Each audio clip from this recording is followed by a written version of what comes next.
Hi, thanks for joining me on my updated video. Today we're talking about Apple's code of conduct, supplier code of conduct, and how it has changed. I'm just going to briefly touch on a couple areas that are very clear to me.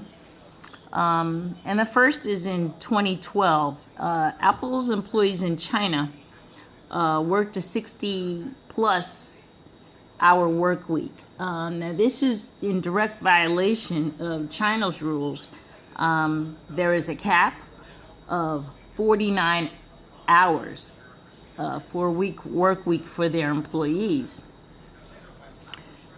Apple continued to push the limits, but in 2014 they began to address the issues.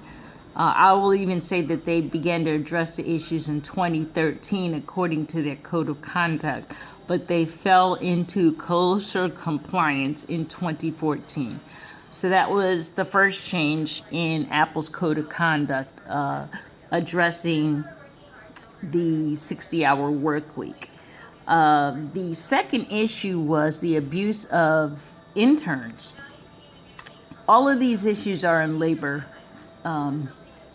health, welfare, and labor. There was a practice that interns were being overworked. They are not paid, and there was really no regulation with the universities. So what Apple did was joined forces with the schools that were supplying these interns, and also made it very clear in their code of conduct, supplier code of conduct, as to how these employees, even though they are interns, should be respected, so that they're not overworked, so that they did not feel that they were being abused.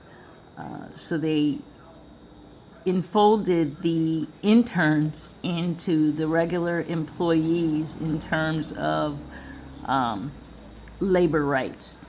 The next thing that Apple did was to begin an academy, and the academy basically is addressing the labor rights and human resources, health and safety issues of all its employees. The purpose of the academy is to teach managers and site supervisors how to address their employees, how to empower their employees, and to make sure that these supervisors and managers are well aware of their employees' rights. In 2013, they started an 18-month training program for management personnel, and that was another change to Apple's code of conduct. And the following would be, the final one would be, Apple has always conducted audits on their facilities. However, in the initial stage of their auditing process, they did not have third-party persons. It was all internal. It was all Apple. And as of 2013, Apple, and they even state this in their code of conduct, they've got that 4-stage process. And one is that there is a team of auditors and also a team of third-party persons, so that they have someone conducting and participating in the audits who is not an Apple staff. These third-party auditors are trained as to what to look for in Apple facilities. However, they are independent. And that change is clear in the 2014 Code of Conduct.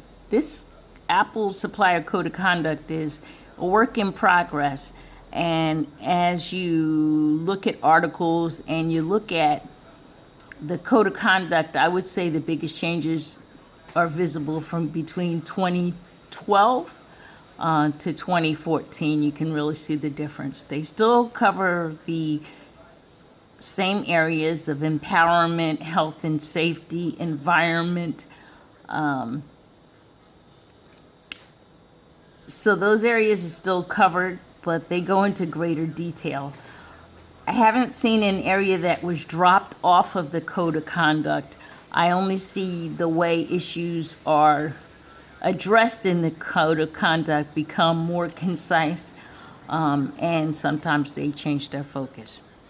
All right, well, thank you very much for listening to my video, and onward.